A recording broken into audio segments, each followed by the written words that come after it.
Bonjour Christian Estrosi, merci d'être avec nous sur RMC et BFM TV. Vous êtes en direct de Nice, vous êtes maire de Nice. D'abord un mot parce que vous avez aussi été ministre de l'Industrie. Vous aviez œuvré d'ailleurs à ce que la Zoé soit intégralement fabriquée, conçue dans les usines françaises et notamment à Flins. Vous l'avez entendu à l'instant, l'usine de Flins qui est menacée. Le ministre de l'économie Bruno Le Maire qui demande à ce que Flins ne ferme pas mais qui ajoute « Il faut être lucide, Renault peut disparaître ». Quelle est votre réaction ? Écoutez, en 2009, très exactement, j'avais convoqué la direction de Renault et directement Carlos Ghosn, alors que la Clio 4 devait être produite à Bursa en Turquie et que Flins devait fermer déjà. Alors que l'État français, vous le savez, est le principal actionnaire avec 15%, je m'y étais en tant que ministre de l'Industrie totalement opposé. Et j'avais considéré, je le considère toujours, qu'une voiture française destinée au marché français, voire européen, doit être produite en France par des ingénieurs français et des salariés et des ouvriers français. Et donc je n'ai pas changé de sentiment et je demande clairement au gouvernement de s'opposer à cela. Il faut savoir qu'à l'époque, nous avions un 31 décembre 2009, très exactement, convoqué à l'Élysée autour de Nicolas Sarkozy, monsieur Carlos Ghosn, pour lui dire que, un, ce serait inacceptable et que, deux, fermer Flins mettrait en péril, alors qu'il n'y avait pas beaucoup d'enthousiasme chez Renault pour cela, la production de la première voiture électrique, une des premières au monde, la Zoé électrique. Et nous voulions que l'industrie française soit leader dans ce domaine. Aujourd'hui, Flins produit près de 200 000 Zoé électriques sur les 2-3 dernières années. C'est la première voiture électrique vendue en France aujourd'hui. C'est une merveille de technologie. Et donc, forcément, pour moi, ce serait un non-sens. C'est inacceptable. Et au moment où tout le monde parle de revenir à un État stratège, il faut conserver Flins, il faut conserver les usines de production de Renault et il faut que le savoir-faire français industriel demeure en France, plus que jamais en tout cas, et la crise est en train de le démontrer. Oui, si c'est ça le monde d'après, effectivement, ça commence assez mal. Est-ce que vous estimez tout de même, puisqu'on le sent bien, le ministre de l'économie attend pour signer l'emprunt de 5 milliards qui est promis à Renault, qui serait garanti par l'État, il faut le signer, il faut donner à Renault cet emprunt ? Ben, il faut le donner absolument parce que, comme nous l'avions fait au moment de la crise industrielle de 2008-2010 avec Nicolas Sarkozy, nous avions accordé aussi un emprunt important et à PSA et à Renault. Rappelez-vous, nous avions mis en œuvre aussi la prime à la casse, nous avions triplé l'impôt recherche, destiné aussi bien à l'industrie automobile qu'aux industries de santé dont on parlera peut-être tout à l'heure.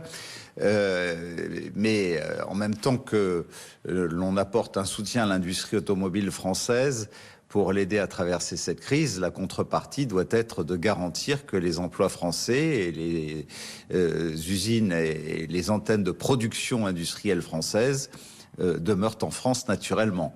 Oui, on va parler dans un instant du plan de sauvegarde de l'hôpital, mais encore un mot quand même. On se dit sur ces questions de transport, d'innovation et d'industrie française, quand on voit qu'Air France annonce aussi arrêter carrément, totalement, pas juste sur pause, l'exploitation de l'A380 dont on pouvait être si fier, est-ce qu'au fond, c'est quand même le début d'une nouvelle désindustrialisation de la France ? Est-ce que la crise aura mis à mal aussi cet aspect-là de l'économie française ? En tout cas, c'est un signal d'alerte important sur deux aspects. Le premier, c'est que de toute façon, nous avons déjà perdu des points importants de nos savoir-faire industriels, que ce soit dans le domaine de l'innovation ou que ce soit dans le domaine de la sous-traitance aussi, alors que nous avions remis au goût du jour, je le rappelle, dans la période 2008-2010, avec le Conseil national de l'industrie, avec les comités de filière qui sont toujours là d'ailleurs. Et je me réjouis que le gouvernement de François Hollande, comme celui aujourd'hui d'Emmanuel Macron, n'ait pas remis en cause cette organisation du soutien des filières françaises. Mais malgré tout, lorsque vous voyez dans l'industrie pharmaceutique, que nous avions mis en œuvre le fonds biotech, le grand emprunt national pour soutenir l'innovation et le triplement du crédit impôt recherche, et qu'après avoir sauvé Sanofi et d'autres grands groupes pharmaceutiques et industriels français, ceux-ci se sont vendus à peine les crises passées à des actionnariats américains, par exemple, dont nous sommes désormais dépendants, par exemple, pour un futur vaccin qui pourrait être produit.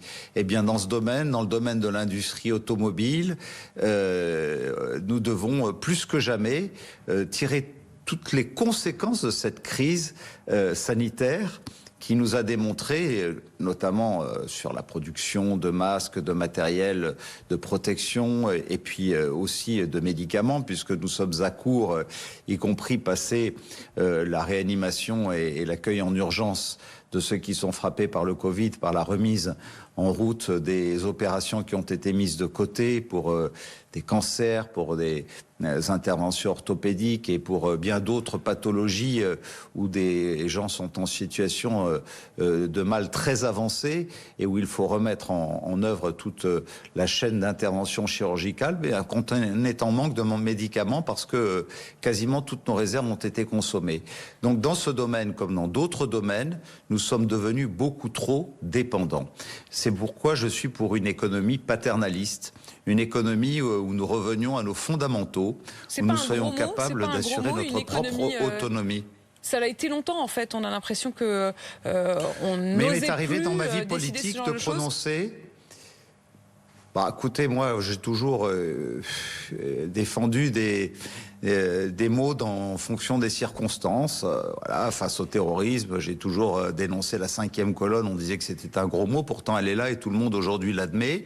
Donc, si on veut considérer aujourd'hui, dans l'actualité, que c'est un gros mot, je le prononce volontiers, en sachant que progressivement, tout le monde sera obligé de se l'approprier et de le reprendre à son compte, parce que le seul moyen pour notre pays de pouvoir mieux protéger de crises sanitaires nouvelles à venir, de perte d'emploi à cause de délocalisation et tout simplement d'un affaiblissement de la cohésion économique et sociale de notre pays, c'est de se dire qu'avant tout, dans le domaine social, dans le domaine économique, dans le domaine sanitaire, dans le domaine de la santé publique, il faut prioritairement d'abord penser à nos concitoyens. C'est notre responsabilité d'élus, depuis le maire jusqu'au président de la République, et en tout cas, à la tête de ma cité, c'est comme cela que que j'agis, et je crois que nous avons démontré, moi comme de nombreux maires de France, en complément de l'action de l'État, que je veux saluer d'ailleurs. On va revenir sur cette question de la décentralisation, Christian Estrosi, mais sur ce que vous disiez à l'instant, sur la question de l'économie, du retour d'une forme de souveraineté, en tout cas stratégique, sur un certain nombre de domaines, notamment industriels ou sanitaires, vous le disiez. Est-ce que vous commencez à constater à Nice ou dans votre région ou dans la métropole la deuxième conséquence en quelque sorte du virus, c'est-à-dire les vagues de licenciements, les vagues de faillite? Est-ce que vous estimez que l'État devrait soutenir plus longtemps? On sait qu'il y a cette date butoir du 1er juin qui est évoquée pour la fin du chômage partiel. Est-ce que vous dites qu'il faut aller plus loin, il faut soutenir plus longtemps? Moi, je suis pour que l'on soutienne tout simplement la reprise de l'économie. Tout le monde est prêt. Aujourd'hui, je remercie le gouvernement d'avoir pris des décisions raisonnables et progressives pour le déconfinement. Et puis chacun y prend sa partie. Il ne faut pas tout mettre sur le dos de l'État. Je reviens sur le fait que lorsque l'État a décidé du confinement, celui-ci n'a été réussi, et personne ne le conteste, que grâce à la complémentarité des collectivités, sans lesquelles c'eût été un échec parce que l'État était nu. L'État était démuni. Et je ne dis pas le gouvernement actuel. Tout ce que nous venons d'évoquer au plan industriel, c'est une succession d'erreurs commises par tous les gouvernements sur les 20 dernières années. Donc forcément, l'État, avec l'hôpital public, a été en grande difficulté parce qu'il n'avait pas tous les moyens nécessaires.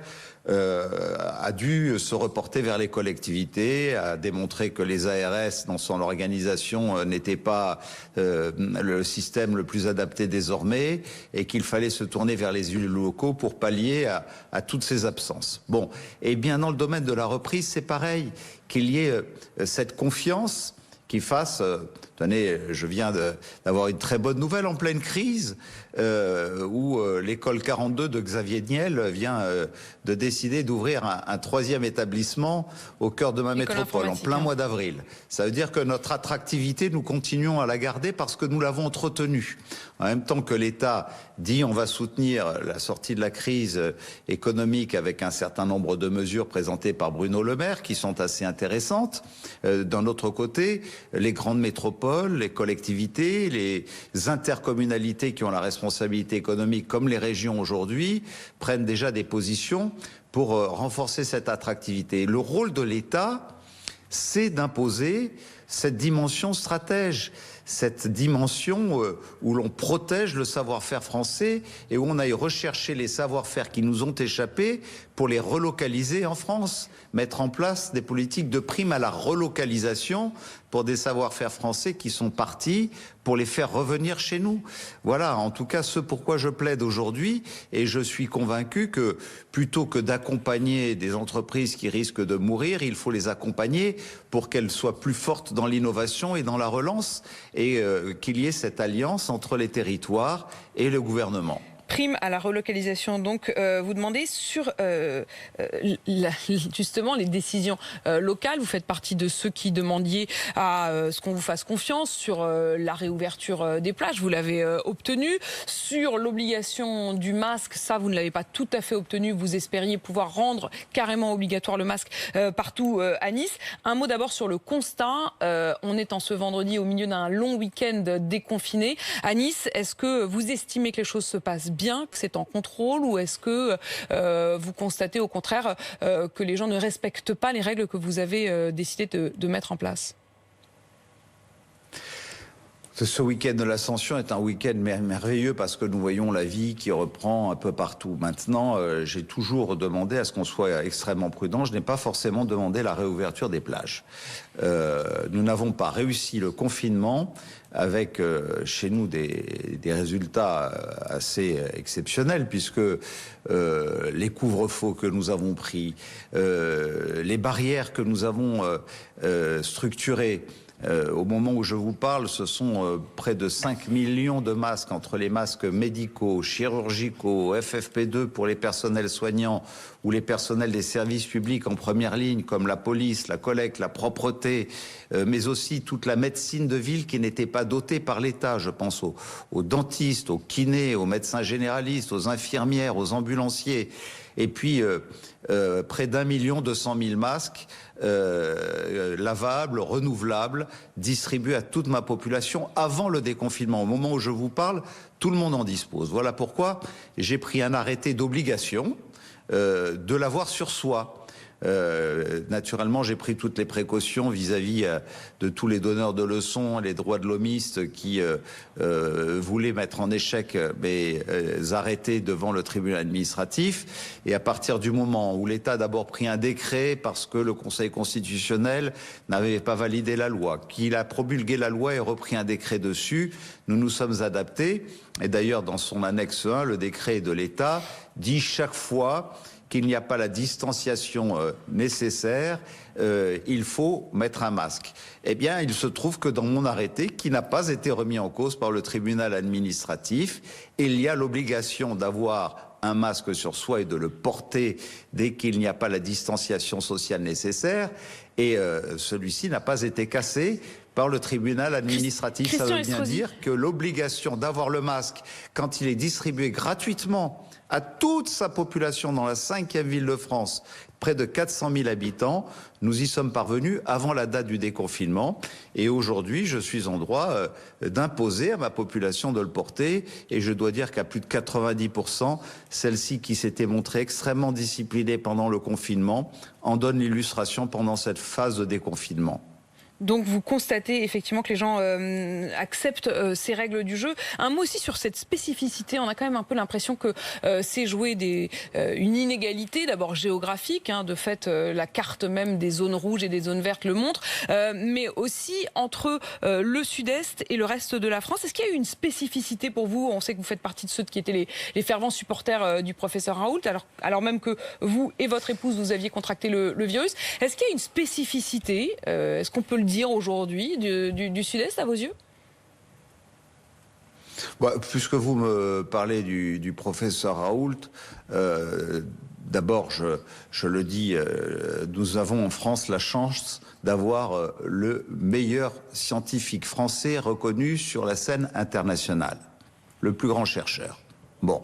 Je ne dis pas, et lui non plus ne le dit pas, d'ailleurs vous avez procédé à son interview où il a répondu avec beaucoup de modestie il y a quelques jours de cela, que c'est la solution, qu'il y a un remède absolu à ça. Mais il n'y avait aucun remède.